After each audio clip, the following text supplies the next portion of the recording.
오늘 본문 말씀 보겠습니다. 요한복음 6장 3절에서 6절까지의 말씀 다 함께 합독하시겠습니다. 예수께서 산에 오르사 제자들과 함께 거기 앉으시니 마침 유대인의 명절인 유월절이 가까운지라. 예수께서 눈을 들어 큰 무리가 자기에게로 오는 것을 보시고 빌립에게 이르시되 우리가 어디서 떡을 사서 이 사람들을 먹이겠느냐 하시니, 이렇게 말씀하심은 친히 어떻게 하실지를 아시고 빌립을 시험하고자 하심이라. 이제 요한복음 6장에 넘어옵니다. 6장에 넘어오게 되면은 6장에는 여러분들이 잘 아는 이른바 오병이어의 말씀이 이어집니다. 보리떡 5개와 물고기 2마리로 5,000명이 넘는 사람이 먹었고 12광지를 남겼더라. 교회를 한 달만 다녀도 이 말씀에 대해서는 아마 들어보게 될 겁니다. 이 말씀은 마태, 마가, 누가, 요한복음, 사복음서에 모두 기록이 되어져 있습니다. 사복음서에 기록이 되어졌다는 의미는 제자들이 이 장면을 굉장히 인상 깊게 받아들였다는 의미도 있고, 성령께서 이 말씀을 기록할 때 후대 믿음의 삶을 사는 사람들에게 중요한 메시지가 담겨 있음을 또한 포함하고 있는 것을 알 수 있습니다. 이 오병이의 기적을 통해서 우리는 흔하게 그냥 없는 것 가운데 먹게 하셨구나 라는 것으로 그분의 능력만 높입니다. 그러나 그 과정에 어떤 하나님의 일하심이 있었는지에 대해서는 깊이 생각하지 않습니다. 오늘은 그런 이면에 있는 어떻게 주님이 일하시게 됐는지에 대해서, 또 우리에게 주시는 중요한 메시지는 무엇인지에 대해서 함께 말씀을 보고자 합니다. 먼저는 빌립을 시험하시는 주님입니다. 6장 5절 6절 말씀 다시 한번 읽어보겠습니다. 예수께서 눈을 들어 큰 무리가 자기에게로 오는 것을 보시고 빌립에게 이르시되 우리가 어디서 떡을 사서 이 사람들을 먹이겠느냐 하시니, 이렇게 말씀하심은 친히 어떻게 하실지를 아시고 빌립을 시험하고자 하심이라. 네, 우리가 어디서 떡을 사서 이 사람들을 먹이겠느냐. 많은 사람들이 주님의 말씀을 듣기 위해서 모여있는 것을 보고 그들이 끼니를 넘겨 배가 고파 있는 그들에게 어떻게 하면 이 사람들을 먹일 수 있겠느냐. 그런데 여기에 대해서 6절 말씀은 빌립을 시험하고자 하심이라 그럽니다. 그래서 예수님은 떡이 없는 사실을 모르셨을까요? 떡이 없다는 사실을 알고 계셨죠. 그죠? 또 왜 물었다고 나와 있어요? 시험한다는 게 뭘까요? 즉 어떤 믿음을 가지고 있는지 드러내시기 위해서요. 어떤 믿음을 가지고 있는지. 지금 빌립이 예수님을 따르면서 예수님을 믿는 사람이 되어져 있어요? 안 돼 있어요? 믿고 있죠. 근데 여기에서도 어떤 믿음이 있는지를 드러내기 위해서 이 사람들을 어떻게 먹이면 좋겠냐고 물어보신 거예요. 그랬더니 빌립이 당연하게 이런 대답을 합니다. 요한복음 6장 7절 말씀 읽겠습니다. 빌립이 대답하되 각 사람으로 조금씩 받게 할지라도 200데나리온의 떡이 부족하리이다. 네, 각 사람으로 조금씩, 배부르게는 못 먹더라도 조금씩 먹게 하더라도 200데나리온어치 떡을 사더라도 부족할 겁니다. 여기 데나리온은요, 노동자 하루의 품삯입니다. 지금의 노동자 품삯을 우리가 최하로 따지면 어느 정도 되죠? 10만 원 정도 치면 되겠죠? 그 10만 원 곱하기 200을 하면은 얼마죠? 네, 굉장히 어렵습니까? 네. 2천만 원 써놨잖아요. 좀 읽어주기를 부탁드립니다. 네. 추우니까 귀찮죠? 2천만 원입니다. 2천만 원. 그런데 모인 사람들은 어떻게 되냐면요, 남자만 5천 명이라고 마태복음 쓰여져 있어요. 여자, 아이, 노인을 합치면 최소한 몇 명이에요? 10,000명은 되어져요. 최소한. 자, 그럼 빌립이 이 1만 명을 2천만 원어치 떡을 사더라도 이들을 다 먹이는데 부족할 겁니다. 이 말의 의미는 뭐예요? 무슨 말이에요? 지금 이 광야에서 이 사람들을 먹인다는 생각은 하세요? 하지 마세요? 하지 마세요. 그럼 주님이 물어볼 때는 그런 계산과 생각이 없으셔서 물었을까요? 이 1만 명 되는 사람들을 어느 정도의 돈이 있어야 먹일까라는 계산이 없어서 물어보셨을까요? 처음 봤잖아요. 빌립이 어떤 믿음을 가지고 있는지를 시험하기 위해서 물어봤다라고요. 즉 다시 말씀드리면 빌립과 제자들은 자신들의 판단과 계산을 절대적으로 믿고 있었어요. 안 돼요. 주님, 자, 이들의 대답이 주님이 원하신 대답이었을까요? 주님이 원하신 대답이었다는 분 끄떡끄떡 해보세요. 주님이 원하신 대답이 아니었다라는 분 끄떡끄떡 해보세요. 여러분 다 끄떡끄떡했죠. 자, 그럼 여기 생각해 보세요. 아니래요. 그럼 주님은 무엇을 드러내기 원했던 걸까요? 문제가 있어요? 도대체 내 계산으로는 해결할 수 없는 문제가 있어요? 이 문제 앞에 믿는 사람이 어떤 태도를 가져야 되는지에 대해서 드러내고 있는 거예요. 어떤 태도를 가져야 되는지. 이 사람들은, 제자들은 지금, 아니요, 넘기지 마시고, 제자들은 지금 자신들의 판단과 계산을 믿고 있어요. 이성적이에요. 근데 주님은 뭘까요? 이 문제를 무엇으로 바라보기를? 믿음으로 바라보기를. 항상 우리는 두 가지예요. 가정의 문제, 직장의 문제, 자녀의 문제, 삶의 문제가 있을 때 두 가지로 생각을 해요. 이거 어떻게 해석할까? 이성적으로 먼저 생각해요. 근데 주님은 뭐예요? 네가 나를 섬김에도 불구하고 인생의 문제 앞에 믿음으로 바라보면 안 되겠냐요. 이해됩니까? 무슨 말인지? 자, 우리가 예수를 믿어요. 하나님을 믿어요. 인생의 문제가 있어요. 그런데 인생의 문제 앞에 상식과 이성으로만 계산하여 살고자 하는 성도가 바른 믿음의 사람일까요? 아닐까요? 대답은 쉽게 하시죠. 그죠? 대답은 쉽게 하잖아요. 근데 우리는 어때요? 상식과 이성을 앞세우지 않습니까? 계산이 먼저이지 않습니까? 그럼 예수님이 빌립을 바라보며 시험하신 것처럼 우리의 인생에 문제가 생겼어요. 항상 우리는 그런 갈등을 하죠. 어떻게 해석할까? 그럼 우리 성도에게 예수를 믿잖아요. 하나님을 섬기고 믿는다고 하잖아요. 이 성도라면은 인생의 문제를 믿음으로 바라보기를 원하지 않으실까요? 할렐루야? 자, 그런데 우리가 하나님을 믿는다라는 것, 인생의 문제를 믿음으로 바라본다라는 건 내가 믿는 하나님이 내 생각과 계산을 뛰어넘는 분이심을 믿는 것인 줄 믿으시기 바랍니다. 이거 믿으세요? 이거 믿으세요? 그런데 우리는 어떻게 해요? 내 생각 안에 가두지 않습니까? 빌립과 같은 거예요. 교회 안에서도 얘기해요. 상식적으로 생각해봐라. 이성적으로 생각해봐라. 무엇이 합리적인지. 예수님은 그 문제 앞에 믿음으로 생각해 봐야 해. 왜 그럴까요? 너는 믿음이 있으니까. 넌 누구를 믿는데? 하나님을 믿으니. 하나님이 누군데? 네 생각보다 뛰어나신 분이야. 그거 진짜 믿냐 이거예요. 우리가 입으로 믿음 얘기는 많이 해요. 그런데 그 중요한 믿음은 어디에 적용돼야 돼요? 삶의 문제에 적용돼야 돼요. 입술로 믿습니다는 공허한 메아리예요. 이 믿음은 삶을 바라보는 해석이 달라져야 돼요. 왜요? 이 삶은 누가 주관하고 계십니까? 하나님이요. 이걸 잘 드러내는 말씀이 있습니다. 이사야서 55장 8절 9절 말씀 읽어보겠습니다. 이는 내 생각이 너희의 생각과 다르며 내 길은 너희의 길과 다름이니라. 여호와의 말씀이니라. 이는 하늘이 땅보다 높음같이 내 길은 너희의 길보다 높으며 내 생각은 너희의 생각보다 높음이니라. 우리 이런 말씀 보면 그렇지 당연하지라고 생각해요. 그런데 왜 이렇게 말씀하실까요? 내 생각이 너희 생각과 다른데 왜 너희들은 내 생각을 안 받아들이냐 이거예요. 안 받아들인다는 의미는 왜 내 생각을 너희들은 가벼이 여기고 내 생각을 신뢰하지 않냐 이거예요. 우리가 이해하기 쉽도록 말씀하십니다. 하늘이 땅보다 높대요. 하늘은 땅보다 얼마나 높을까요? 10m? 어디까지가 하늘일까요? 저희 대기권까지일까요? 성층권까지일까요? 어디까지일까요? 빛의 속도로 200억 광년을 가도 그 광활한 우주는 여전히 뭐예요? 하늘이에요. 그 의미가 뭘까요? 하늘과 땅의 차이는요, 웅진 형제님, 비교가 불가능한 차이를 의미해요. 즉, 하나님의 생각과 인간의 생각은 비교가 가능하다, 불가능하다? 불가능하다.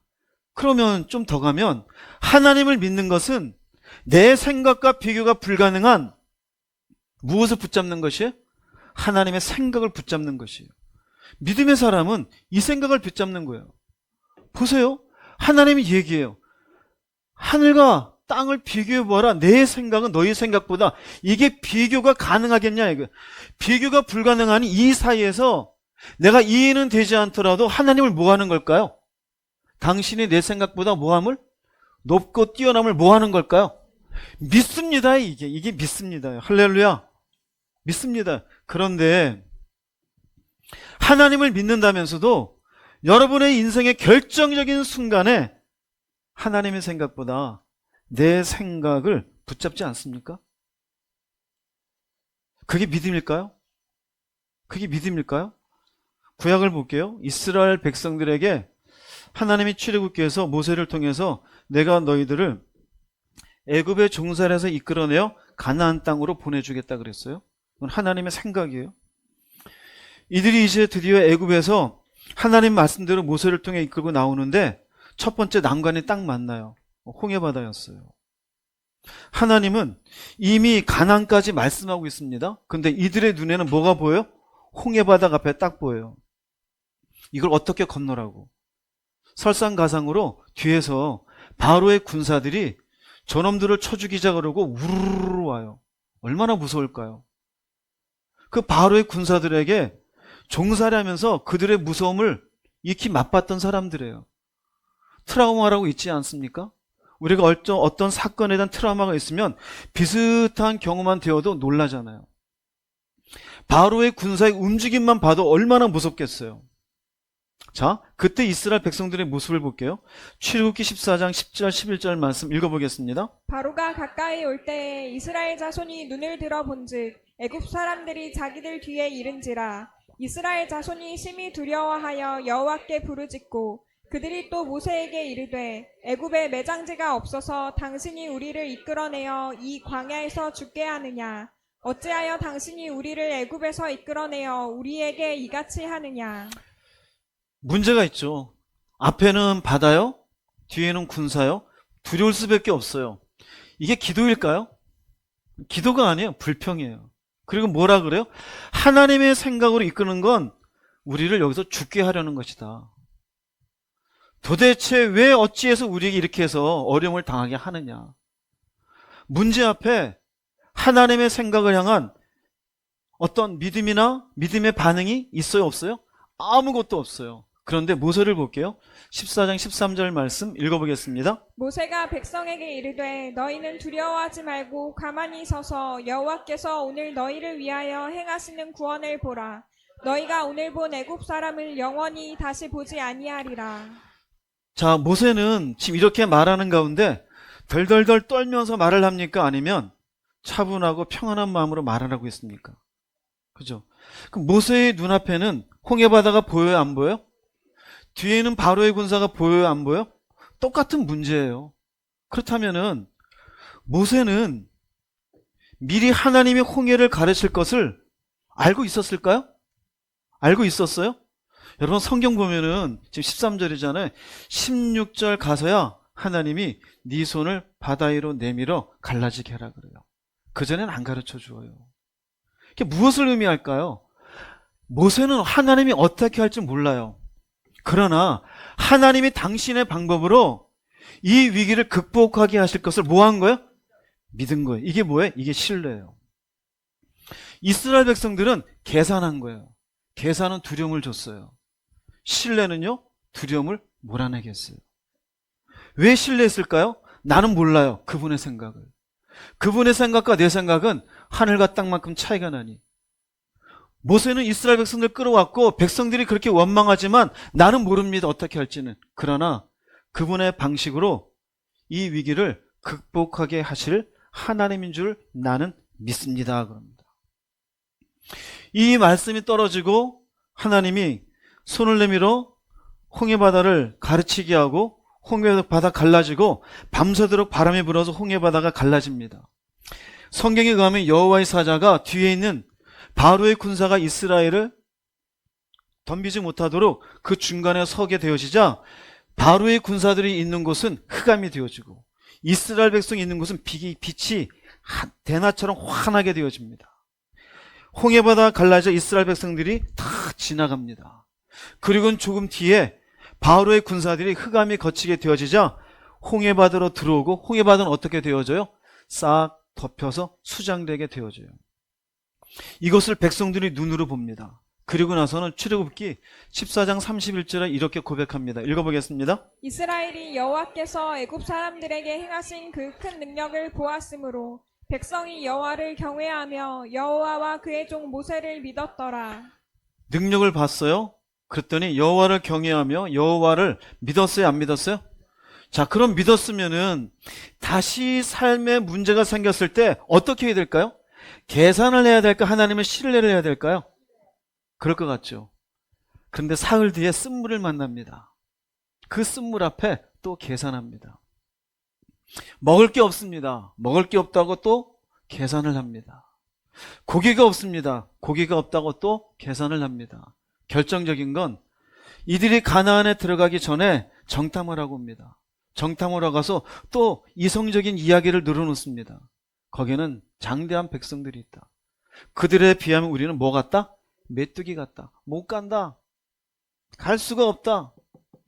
이걸로 인하여서 온 이스라엘 백성들이 난리가 납니다. 민수기 14장 2절 3절 말씀 읽어보겠습니다. 이스라엘 자손이 다 모세와 아론을 원망하며 온 회중이 그들에게 이르되 우리가 애굽 땅에서 죽었거나 이 광야에서 죽었으면 좋았을 것을 어찌하여 여호와가 우리를 그 땅으로 인도하여 칼에 쓰러지게 하려 하는가? 우리 처자가 사로잡히리니 애굽으로 돌아가는 것이 낫지 아니하랴. 문제 앞에 하나님을 신뢰하지 않으면 어떻게 반응하게 되냐면요, 하나님이 나를 망하게 하는 것처럼 보여요. 믿음으로 순종했는데 자존심 상하는 상황을 만나요. 내가 하나님 믿으려고 잘 해보려는데 이렇게까지 내가 자존심이 구겨져야 되나? 물질적인 어려움이 있어요. 진짜 믿음으로 살래니까 하나님이 내 인생을 이렇게 짓밟으시는가? 그래요? 그 사람 믿음은 어디 간 거예요? 뭘 하고 있는 거예요? 하나님을 믿는다고 고백했었지만 결국 그들이 하는 얘기는 뭐냐면요, 하나님은 우리를 여기에서 죽이려고 하는 거야. 그분이 가나안 땅으로 이끌어 주겠다는 그분의 생각과 계획이 여기서 어떻게 됩니까? 산산조각 나 있어요. 이게 믿음일까요, 아닐까요? 어렵습니까? 이게 믿음입니까, 아닙니까? 아니잖아요. 그런데 이들이 이렇게 불평할 때 모세의 모습을 볼게요. 민수기 14장 5절 말씀 읽어보겠습니다. 모세와 아론이 이스라엘 자손의 온 회중 앞에서 엎드린지라. 이들이 온 회중 앞에 엎드릴 때 분노가 가득히 있는 것 같습니까? 하나님이 우리를 여기까지 이끌어서 결국 여기서 죽게 하는구나 라고 인정하는 것 같습니까? 그런 것 같지 않죠. 오히려 왜 엎드리고 있어요? 이러지 마라. 하나님을 신뢰하자. 그분의 생각과 우리의 생각은 다르다. 그럼 모세라고 한들, 모세는 가나안 땅의 장대한 아낙 자손을 싸워 이길 수 있다고 생각했을까요? 그럴 수가 없어요. 이들은 노예 생활하다가 이제 겨우 광야에서 하나님 주시는 만나 먹고 살아온 사람들이에요. 싸움을 몰라요. 어떻게 이길 생각을 했겠어요? 그냥 그건 오기일 수 있고 그냥 배짱 좋은 호기일 수 있겠죠. 모세는 그렇게 얘기한 게 아니에요. 어떻게 할지 모르겠지만 하나님은 이스라엘 백성을 가나안 땅으로 인도하시겠다고 뭐 하셨어요? 말씀하셨죠. 그분의 생각이죠. 그 안악이고 뭐고 간에 지금 그렇게 장대한 백성에 비하면 우리는 메뚜기 같을지라도 하나님은 당신의 방법으로 가나안 땅을 주시리라고 뭐 했어요? 이게 믿음 아니에요? 이게 뭐 한 걸까요? 단순히 믿음이라는 고백이 아니라 하나님이 당신의 생각으로 이루어 주실 것을 뭐 한 거예요? 신뢰한 거예요. 이스라엘은 계산한 거예요. 기적을 보았음에도 계산하고 있어요. 믿겠다라고 고백을 했음에도 불구하고 계산하고 있어요. 그런데 우리가 본 말씀처럼 모세는 계속 뭐 하고 있습니까? 신뢰하고 있어요. 똑같은 사람들인데 한쪽과 한쪽 이렇게 다를 수 있어요? 즉, 두 가지 믿음이 같은 믿음이다 아니다? 다른 믿음이에요. 우리도 그래요. 똑같이 하나님 믿는데요. 예수의 십자가를 고백해요. 교회 다닌 지 50년 되었고 3대째 예수를 믿는데요. 그런데 한쪽은 계산만 해요. 상황만 닥치면? 어떤 사람은 그 상황 속에서 하나님이 당신의 방법으로 일을 하실 것을 신뢰해요. 차이가 있어요, 없어요? 차이가 있죠. 그러면 그 차이가 있을 때 이스라엘 백성들의 계산을 하나님이 인정할까, 인정하지 않을까요? 인정할까, 인정하지 않을까요? 어렵습니까? 인정하지 않겠죠. 그래서 뭐라고 말씀하시는지 아세요? 민수기 14장 35절 읽어보겠습니다. 나 여호와가 말하였거니와 모여 나를 거역하는 이 악한 온 회중에게 내가 반드시 이같이 행하리니 그들이 이 광야에서 소멸되어 거기서 죽으리라. 그들이 광야에서 소멸되어 죽으리라요. 이건 믿음도 아니다 이거예요. 믿음도 아니다요. 삶에 문제가 있을 때 이성적으로 합리적으로 생각한 하나님을 신뢰하지 않은, 그러나 입술로는 하나님을 고백했던 그 믿음은 하나님 절대 인정하지 않아요. 광야가 뭡니까? 이거 우리의 삶이에요. 홍해를 나온 건 예수를 믿고 죄사함 받은 거예요. 그런데 예수를 믿고 산다는데 인생에 문제만 생기면 이스라엘 백성들처럼 계산만 해요. 이성적이고 합리적인 것만 따지고 있어요. 하나님 편에선 너는 그냥 이 광야에서 죽으리라. 신약에 있는 말씀 볼게요. 며칠 전 성탄이었으니까요. 예수님을 잉태한 마리아가 잉태하기 전에 수태고지를 받아요. 그게 과연 가능한 일이었을까요? 불가능한 일이겠죠. 자기는 아직 약혼만 했지 결혼도 안 했는데 내 몸에 아이가 들어선대요. 자신의 인생은 뭐가 돼요? 그리고 그게 상식적으로 불가능한 얘기잖아요. 그런데 누가복음 1장 38절에 먼저 한번 읽어보겠습니다. 마리아가 이르되 주의 여종이오니 말씀대로 내게 이루어지이다 하매 천사가 떠나가니라. 말씀대로 누가 얘기했으니까요? 하나님이. 이게 무엇을 신뢰하는 걸까요? 하나님을요. 계산이 있어요, 없어요? 없어요. 누가복음 1장 45절 읽어보겠습니다. 주께서 하신 말씀이 반드시 이루어지리라고 믿은 그 여자에게 복이 있도다. 세례 요한의 어머니의 엘리사벳, 마리아를 만난 뒤에 한 말이 뭐냐면요, 말씀이 반드시 이루어지리라 뭐 했어요? 이게 믿음이에요. 이게 뭘까요? 신뢰예요. 신뢰. 교회 안에 헛똑똑이가 많아요. 계산하고 돈이 얼마니까, 상황이 이러니까, 그럼 요한에서 하나님 어디 있어요? 믿음은 어떻게 쓰는 거예요? 믿음은 내가 가지고 있는 믿음으로 이 상황 속에 하나님이 함께 하시며 일하실 것을 뭐 하는 걸까요? 신뢰하는 거예요. 신뢰하는 거예요. 자, 이와 같은 말씀이 보세요. 빌립을 시험했잖아요. 주님도 5,000명, 남자만 5,000명, 사람들이 10,000명, 아무것도 없어요. 제자들 주머니에는. 그런데 어떻게 떡을 먹일 거냐? 무엇을 원한 거예요? 너는 어떤 믿음으로 이 문제를 해석할래? 여러분의 인생에 문제가 있지 않아요? 어떻게 해석하고 있습니까? 우리에게 주는 교훈은 이래요. 하나는요, 예수님의 시험은 우리를 실패시키기 위한 게 아니에요. 내가 믿음으로 얘기는 하지만 어떤 믿음의 사람인지를 드러내시고 성장시키기 위한 거예요. 생각해 보세요. 여러분들이 한 10년, 20년의 신앙생활 동안 계산하고 따졌더니 잘 되더라가 많습니까? 하나님께서 정말 말도 안 되게 일하시더라가 많습니까? 어느 쪽입니까? 우린 늘상 내 생각에 이해의 범주 안에만 있으려고 그래요. 근데 하나님은 인생의 문제를 통해 우리의 믿음이 얼마나 연약한 믿음인지를 드러내셔요.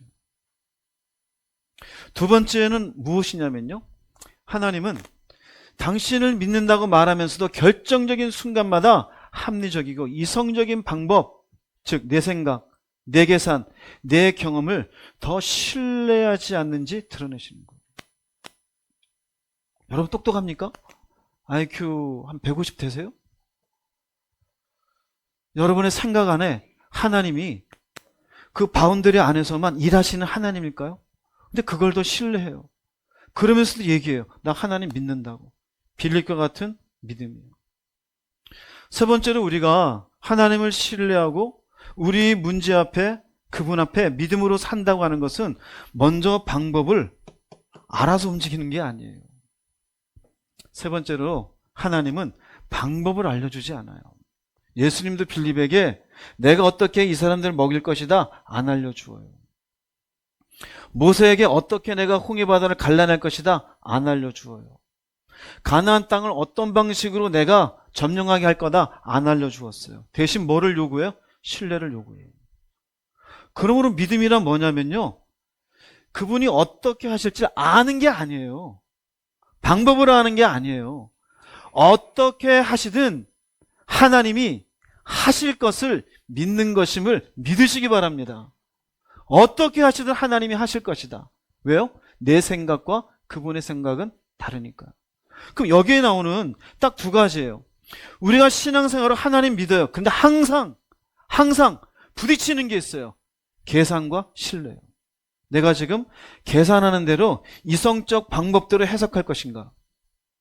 하나님을 신뢰할 것인가? 그 차이가 뭔지 아세요? 그 차이가 계산은 상황을 봐요. 믿음은 뭔지 알아요? 하나님을 봐요. 여러분 어떠세요? 지금 25년 지나가는 이 즈음에도 인생의 문제가 여러분의 눈앞에 있지 않습니까? 올바르게 해석해서 하나님 앞에 올바른 결정을 내리고 싶지 않습니까? 혹시 여러분은 상황만 보고 있습니까? 계산하는 거예요. 하나님을 보고 있습니까? 그분을 신뢰하고 있는 거예요. 아브라함을 믿음의 조상이라 그래요. 그 아브라함을 이야기할 때 대표적인 케이스가 자식 이삭을 제물로 바치라는 얘기였어요. 이성적으로 생각할 땐 가능해요? 불가능해요? 불가능하잖아요. 그런데 아브라함은 그 이삭을 제물로 바치기 위해서 데리고 올라가요? 안 올라가요? 올라가요.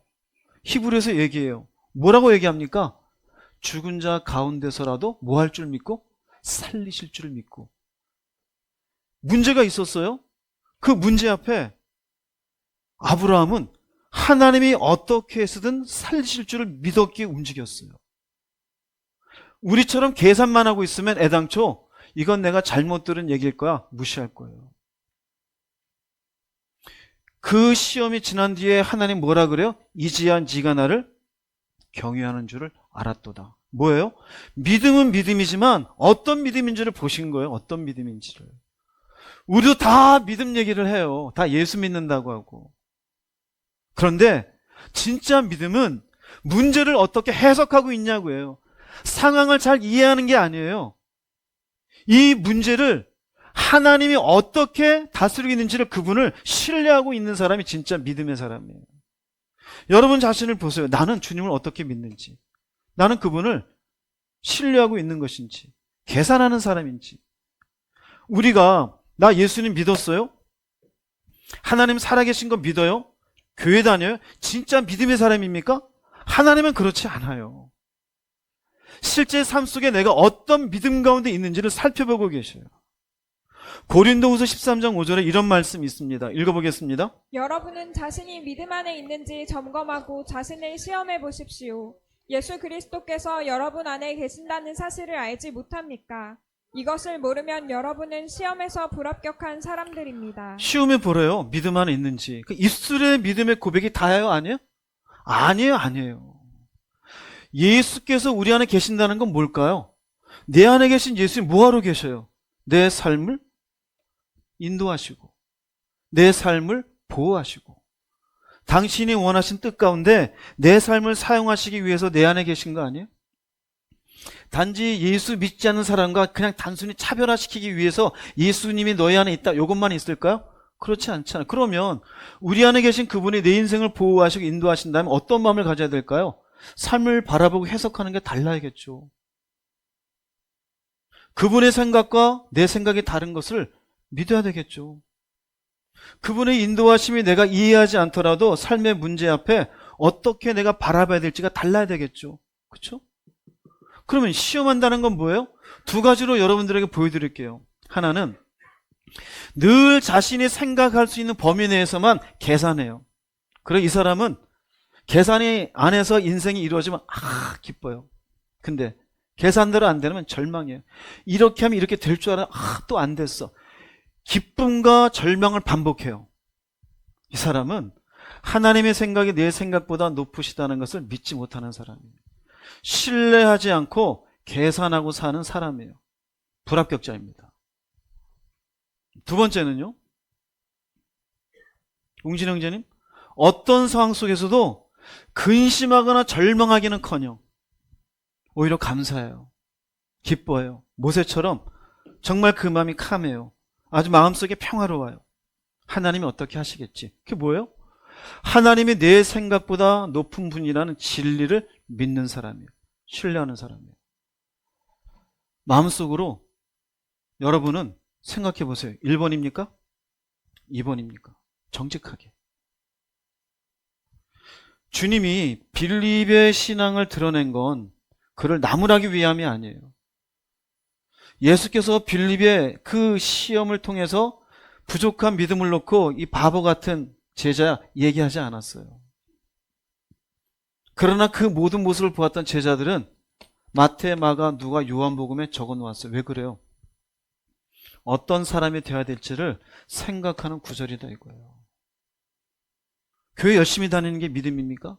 제가 얘기하잖아요. 안 다녀도 돼요. 주일날 바쁘면 빠져도 돼요.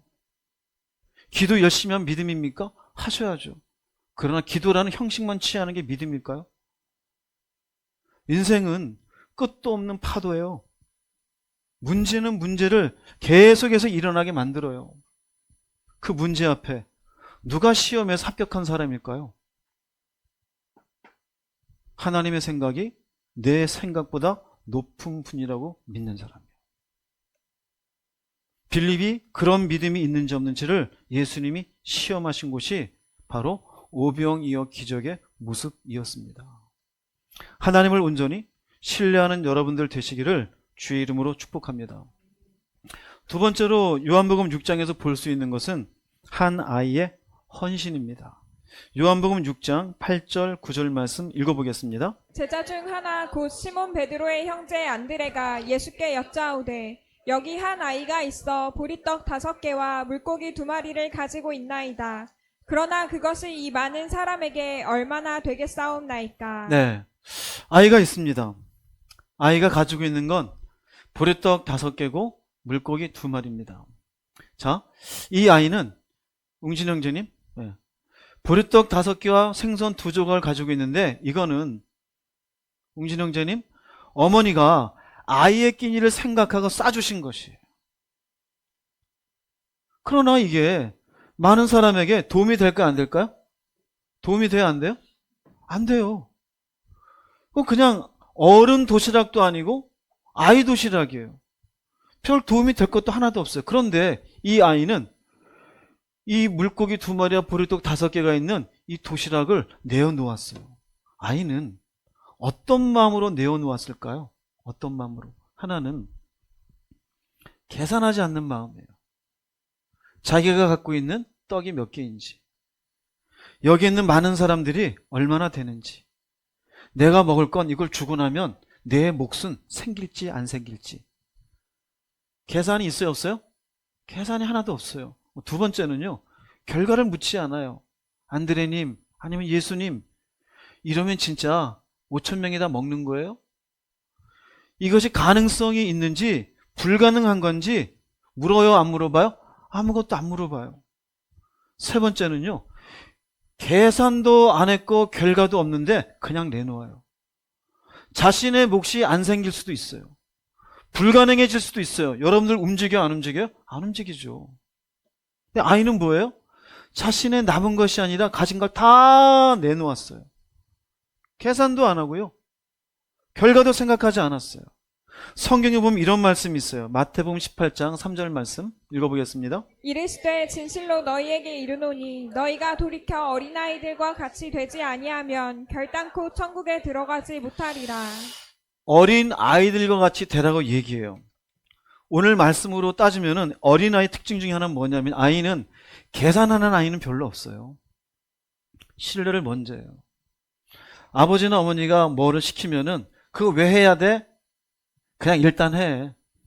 왜요? 시키는 아버지를 신뢰하고 순종을 선택해요. 순종은 맡기는 거예요. 이게 아이의 특징이에요. 근데 왜 이렇게 얘기할까요? 믿음의 사람이 하나님을 향한 신뢰를 먼저 하고 순종을 먼저 하라는 거예요. 근데 우리는 뭐가 먼저예요? 계산이 먼저예요. 이해가 먼저예요. 하나님 믿음으로 제가 움직일 건데 이해 좀 시켜주세요. 납득이 안 돼요. 내가 저 사람을 왜 용서해야 되는지 이해가 안 돼요. 하나님, 내가 지금 잘 다니는 직장에 지금 내가 왜 관둬야 되는지 이해가 안 돼요. 좀 납득 좀 시켜주세요. 천국이 어떤 곳인지 모르는데 좀 제발 좀 나를 좀 납득 좀 시켜보세요. 어떤 분 그래요? 천국을 좀 봤으면 좋겠다고. 보는 것으로 믿어요? 아니요. 보지 않는 게 믿음이에요. 아이 같은 사람은요, 신뢰를 먼저 해요. 순종을 선택해요. 지금 보리떡 5개와 물고기 2마리를 내놓은 아이가 똑같아요. 아무런 계산이 없어요. 결과를 생각하지 않아요.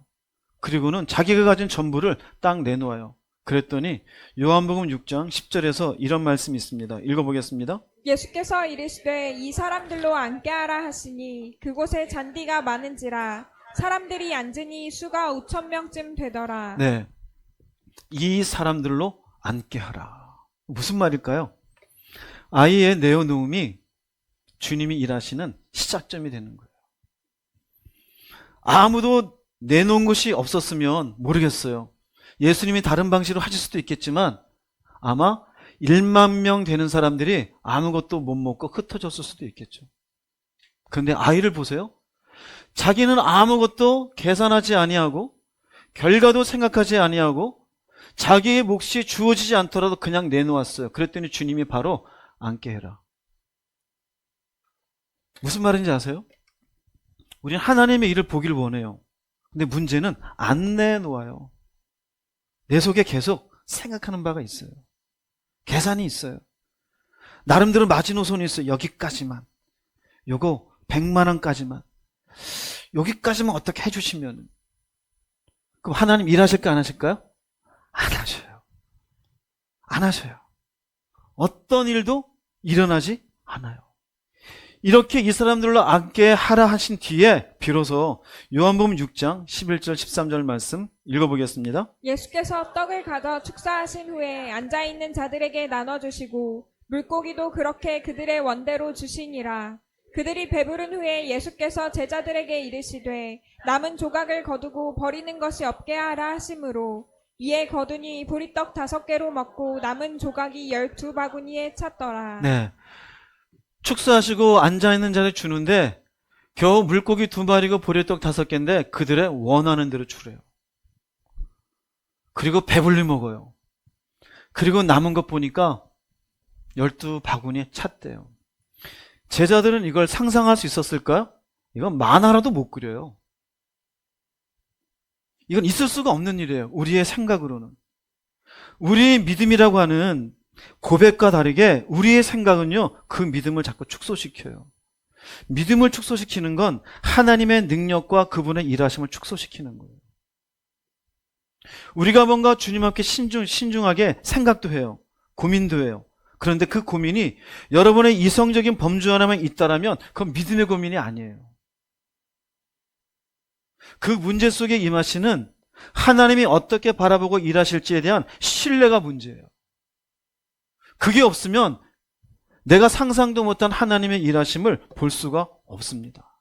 자, 이와 같은 말씀이 우리에게 주는 교훈은 2가지입니다. 하나는 하나님은 우리의 문제의 상황 앞에 먼저 어떤 마음인지를 보셔요. 모르실 것 같죠? 계산하는 거. 혹시 신앙생활 하면서 늘 평이하면 좋겠지만 평이한 가운데 뚝 떨어져서 어떤 하나님 앞에 새로운 신앙이 일어서며 계기를 경험하신 분들, 계기를? 아, 이런 분이구나. 그때 꼭 아실 거예요. 하나님은 내 마음을 보시는 것. 그리고 내어놓으면서 시작한다 그러죠. 내가 뭔가 포기했을 때 일하시는 하나님을 봤을 거예요. 내가 이제는 내 힘이고 내 생각이고 다 내려놓겠다 라는 순간 하나님이 내 걸음을 인도하시고 문제를 풀어주시고 생각지 않은 인생의 걸음을 탁 시프트 하시는 것 경험했을 거예요. 무엇을 봤을까요? 마음이에요. 문제는 뭔지 알아요? 여러분의 마음이에요. 그 무엇을 내놓을까요? 생각. 계산 잘하죠? 지금 있는 재산, 내가 살아야 될 시간, 이걸로 무엇할 것? 물론 필요합니다. 하지 말라는 것 아니에요. 이거 다 내려놓고 누구를 신뢰하라? 하나님을 신뢰하라 이거예요. 우리도 문제가 있으면 문제가 풀리기 위해서 상식선 안에서 어느 정도 생각해야죠. 그러나 그것으로 하나님을 불신앙하면서 믿음 없는 자처럼 해석할 것이 아니라 내 생각과 계산과 경험으로는 저는 모르겠지만 하나님, 이 일 가운데 당신의 일하심이 있을 줄로 뭐합니다? 믿습니다. 할렐루야. 그걸 요구하시는 거예요. 철저하게 하나님은 만약에 여러분들이 이런 일이 있을 수 있어요. 하나님 내 자녀 문제 제발 이것만 해결해 주세요. 막 금식까지 해요. 그 금식함을 통해서 하나님이 열심을 보고 일하실 것 같아요? 아니요. 금식을 하는 사이에 그 마음속에 내려진 마음을 통해서 일하시는 거예요. 그런데 우리는 형식만 취해요. 어떤 분은 얘기해요. 20일간 막 여리고 돌았던 것처럼 7일간 했던 것처럼 40일간 그 일수를 채운다고 되는 것 같아요? 100일 기도한다고 되는 것 같아요? 무엇을 보시는데요? 마음을 보셔요. 어떻게 했는지, 내려놓았는지. 여러분 어떠세요? 뭘 붙잡고 있습니까? 재능이 중요한 것 같아요? 중요한 것 같죠. 경험도 필요하죠. 이성적이고 상식적인 범위에서 사는 것도 필요하죠. 그러나 중요한 것, 진짜 그분을 신뢰하고 있습니까? 그분의 생각과 내 생각이 다르다는 걸 믿고 있습니까? 아이처럼 순수하게 계산하지 아니하고 그분 앞에 내어놓고 있습니까? 잠언서 말씀 하나 볼게요. 3장 5절 6절 말씀 읽어보겠습니다. 너는 마음을 다하여 여호와를 신뢰하고 내 명철을 의지하지 말라. 너는 범사의 그를 인정하라. 그리하면 내 길을 지도하시리라. 마음을 다하여, 이게 먼저죠. 누구를 신뢰해요? 명철을 의지하는 건 뭘까요? 계산하는 거예요. 계산하는 거예요. 범사의 그를 인정하라. 그리하면 내 길을 지도하시리라. 이 말씀이 그냥 단순한 말씀으로 와닿는 게 아니라 여러분의 삶 속에 적용될 수 있기를 주의 이름으로 축복합니다. 입술이 아니에요. 모양이 아니에요. 나 예수 믿어. 어쩌라고요? 어쩌라고요? 나 은혜 받았어. 그 은혜가 당신 겁니까? 은사 받았어. 뭐 어쩌라고요? 은사가 당신 겁니까? 여러분의 마음은 어디를 향하고 있습니까? 삶은 늘상 각각의 규모에 맞는 인생의 문제가 항상 우리 앞에 있어요. 있는 사람은 있는 사람대로, 없는 사람은 없는 사람대로. 그러나 계산만 하고 있다면 자신의 명철을 의지하는 사람이에요. 하나님을 신뢰합니까? 마음으로 이렇게 되기를 바랍니다. 할렐루야. 이 말씀이 오병이의 기적을 통해서 우리에게 주시는 중요한 메시지예요. 하나님 앞에 어떤 믿음의 사람이 되어야 할 것인가?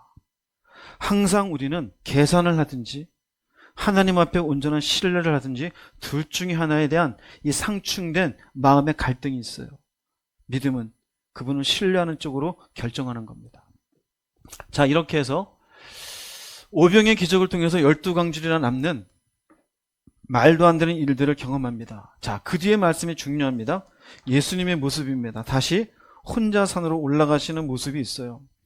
요한복음 6장 14절 말씀 한번 읽어보겠습니다. 그 사람들이 예수께서 행하신 이 표적을 보고 말하되 이는 참으로 세상에 오실 그 선지자라 하더라. 네, 여기에 이 표적은요, 조금 전에 보았던 표적이에요. 최소한 1만 명이 넘는 사람들이 배불리 먹고 12바구니나 거둔 기적이에요. 그랬더니 사람들이 말합니다. 야, 참으로 세상에 오실 그 선지자다. 이 얘기는요, 모세가 신명기 18장 15절에 하나님이 나와 같은 선지자를 보내리니 너희가 그의 말을 들으리라 라는 말씀이 있어요. 그와 같은 선지자, 즉 여기에 그와 같은 선지자, 그 모세의 선지자라는 것은 모세는 이스라엘 백성을 애굽의 압제에서 이끌어냈던 지도자였어요. 이스라엘 백성들은 예수님을 지금 로마의 압제에서 이끌어줄 지도자로 생각하고 있는 거예요. 즉 다시 말씀드리면 예수님을 메시아가 아닌 현실의 문제를 풀어줄 이스라엘의 왕으로 생각했어요. 그래가지고는 드디어 이 사람이 우리를 로마에서 주권 국가로 만들어 주려나 보다. 드디어 우리를 살릴 지도자가 나타났구나. 그리고는 예수님께 와 하고 그 눈이 반짝반짝거려요. 그랬더니 요한복음 6장 15절 말씀에 이런 구절이 있어요. 읽어보겠습니다. 그러므로 예수께서 그들이 와서 자기를 억지로 붙들어 임금으로 삼으려는 줄 아시고 다시 혼자 산으로 떠나가시니라. 다시 혼자 산으로 떠나가시니라. 이 말은 하나는 현실의 문제를 풀어줄 왕으로 사람들이 우르르르라고 다가오니 그건 거절해요. 나는 왕을 하려고 온 것이 아니다. 다시 혼자서는 떠나간 것은 이 길은 어떤 길이에요? 구원을 위한 십자가의 길이에요. 죽음을 향한 길을 선택하셔요. 그곳에서 뭐합니까? 하나님, 이 길을 갈 수 있는 힘을 주시옵소서. 이 길을 갈 수 있는 능력을 주시옵시고 이 길에 함께 하여 주시옵소서. 사람들의 열망을 뒤로 던져요. 세상의 찬사를 거절하셔요. 오히려 죽음의 길을 향하여 걸어갈 수 있도록 힘을 구해요. 우리들의 삶을 어떻게 보면 믿음으로 산다고 얘기하잖아요. 근데 믿음으로 산다고 하면서 물론 하나님이 믿음으로 사는 각자의 인생에 좋은 길을 주기도 하시고 부자의 걸음을 걷게도 하시고 윤택한 인생이 될 수도 있어요. 그러나 우리가 믿음으로 산다라는 건 부와 가난과 관계없이 주님의 말씀 가운데 살아가는 거잖아요. 그 길이 주님은 얘기하시기를 그게 십자가의 길이라고 얘기해요. 근데 우리는 그 길을 가지 않고 무엇을 원해요? 사람들이 재밌어하는 인생, 열광하는 인생, 찬사받는 인생, 편안한 인생, 높은 곳에 자리하는 인생. 그게 십자가의 길일까요? 아니잖아요. 예수님이 이 모습을 우리에게 보여준 건 뭘까요? 그 길을 너희도 따라오라는 거겠죠. 그래서 우리에게 주는 교훈은 이래요. 하나는요, 예수님은 필요를 채워주는 왕이 아니에요. 우리의 죄를 위해 십자가 지신 누구예요? 구세주예요. 내 영혼의 구세주라고요. 내 육신의 필요를 채우는 왕이 아니에요. 물론 하나님은 우리를 사랑하시사 우리의 삶의 필요를 공급하시며 길을 열기도 하셔요. 그러나 그건 궁극적 목적이 아니에요. 그분이 이 땅에 오신 궁극적인 목적은 십자가를 지시고 우리를 구원해 주시는 거예요. 오병이어를 통해서 사람들이 막 난리가 났어요. 1만 명 되는 사람들이. 근데 그것은 그들에게 그런 찬사를 받는 것이 예수님에겐 궁극적 목적이 아니었어요. 다시 당신의 길을 가요. 그럼 우리도 어떻게 될까요? 두 번째는 구원을 향한 십자가의 길을 선택해야 돼요. 할렐루야. 십자가의 길을 선택해야 돼요. 세상과 다른 길이에요. 세상이 너희를 미워하면 너희보다 먼저 누구를 미워한 줄 알라? 나를 미워한 줄 알라. 어떻게 예수 믿고 하나님의 말씀 가운데 믿음으로 사는데 세상으로부터 찬양, 열광, 재미를 다 얻고 하나님으로부터도 너는 참 믿음으로 잘 간다, 이 두 가지를 어떻게 할 수 있을까요? 예수께서 이 땅에 오셔서 세상의 왕도 되고 우리의 영혼도 구원하는 메시아도 되고 두 가지가 병립할 수 있어요? 둘 중에 하나는 여러분들이 선택해야 돼요. 십자가의 길을 선택하는 여러분 되시기 바랍니다. 할렐루야. 믿음의 길은 그 길이에요. 누구든지 나를 따라오려거든 그 길은 구원의 길이잖아요. 자기를 부인하고 자기 십자가를 지고 나를 따르라고 말씀하시잖아요. 세상과 다를 거라고 얘기하잖아요.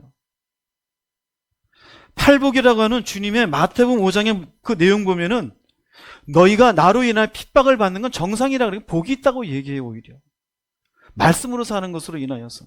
그런데 이 길이 힘들어요? 쉬워요? 힘들죠? 그래서 세 번째 주는 건 뭐냐면요, 고독한 믿음의 길은 하나님과의 교제에서 힘을 얻는 거예요. 기도하지 않는데 이 길을 가요? 무슨 힘으로요? 자기 의지로요? 아니요. 예수님께서도 혼자 산으로 올라가셨어요. 왜요? 이 십자가의 길을 감당할 힘을 얻기 위해서요. 여러분 교회 가운데 보면 이성적으로는 이해하고 말씀을 보는데 하나님 앞에 기도하는 건 뭔가 감성적이라 착각하는 분이 있어요. 그건 감성이 아니에요. 그건 영성이에요. 영적으로 하나님과의 교제에서 내가 하나님이 주시는 힘으로, 그 교제의 힘으로 내 육신의 십자가의 길을 가는 거예요. 주님도 그 힘으로 십자가의 길을 가셨어요. 사람들이 열광하는 길을 선택하지 않으시고 오히려 죽음의 길을 선택할 수 있었던 힘은 다시 혼자 산으로 올라가신 데 있었어요. 여러분 어떠세요? 오병의 기적이 있잖아요. 그죠? 아, 하나님 이런 분이구나. 그래요? 기적이 중요한 게 아니라요, 거슬러 보면은 주님과 여러분들은 어떤 교제 가운데인지를 보세요. 이건 고독해요. 예수님도 혼자 올라가셨어요. 믿음의 길 누가 알아줘요? 여러분들이 평범하게 살 때는 내가 이렇게 믿음의 길 가는 것, 그래 어차피 알아준 사람 아무도 없으니까. 근데 점점점 사회적 지위가 올라가고 내가 사장이 되어지고 내가 나름대로 다른 사람과 다른 인생인 것이 확연하게 보이시면 얼마나 고독한 길이겠어요. 그걸 무엇으로 견뎌요? 그냥 머리로 난 할래 그게 될 것 같아요? 아니요. 왜 힘을 얻어요? 십자가의 길을 위해서요. 십자가의 길에 믿음으로 간다는 건 뭘까요? 내 생각이 아닌 하나님의 생각을 신뢰하는 거예요. 어떤 상황 속에서도 내가 계산하는 인생이 아닌 하나님이 이끄시는 인생이 있을 것이라고 철떡같이 믿는 인생인 것입니다. 25년이 지나갑니다. 여러분이 믿는 예수는 누구입니까? 어떻게 믿고 있는 것입니까? 오늘의 말씀이 여러분에게 주는 세 가지 질문을 제가 요약해 봤어요. 친절하죠? 그죠? 하나는, 여러분은 빌립처럼 계산하는 성도이지 않습니까? 이성적으로만. 근데 말은 하죠? 나도 믿는다고. 근데 결과는 어떻게 돼요? 하나님 말씀은 소멸이었어요. 신약적으로 하면 심판이에요. 그건 믿음이 아니에요. 두 번째는, 주님은 여러분이 아이처럼 내어놓기를 기다리고 계시지 않을까요? 무엇을 내려놓아야 될까요? 아직 놓지 못한 게 뭡니까? 재능입니까? 자존심입니까? 여러분의 경험입니까? 이 땅에서의 어떤 마지막 여러분들이 내어놓기를 기다리는 하나님의 요구하시는 그 눈길이 어디에 있습니까? 그거 내려놓으세요. 그래야 주님이 일하십니다. 세 번째로, 주님 가신 십자가의 길을 우리도 믿음으로 가야 하지 않을까요? 그 믿음이 뭐예요? 믿습니다. 가벼운 고백으로 끝납니까? 아니요.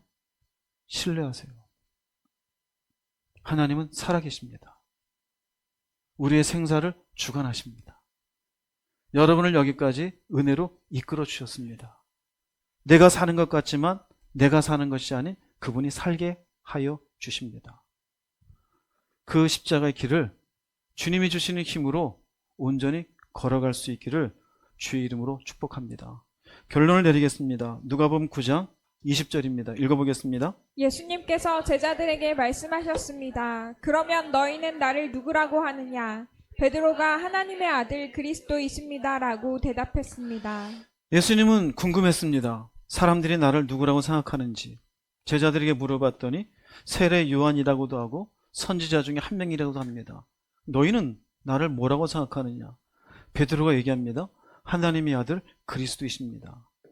이런 말씀의 내용은 오늘 우리들에게 똑같아요. 교회 다닌 지 몇 년이 되었고 은혜를 받았고 하나님의 능력을 경험했어요. 하나님 항상 물어보는 게 있어요. 그러면 넌 나를 누구라고 생각하냐? 올 1년 생각해 보세요. 하나님이 여러분의 인생 가운데 일하심이 있어요. 여러분에게 너는 그런 일들을 통해 나를 누구라고 생각하느냐? 어떤 믿음을 가지고 있냐? 입술의 고백? 교회 다닌 연수? 봉사한 그 헌신의 시간? 너는 네 개인의 인상 속에 네 믿음이 어디를 향하고 있느냐? 예수가 여러분의 메시아가 맞습니까? 여러분의 인생의 궁극적 방향이 구원이 맞습니까? 하나님이 살아계심이 분명하여 내 계산을 내려놓을 줄 아는 결단이 있습니까?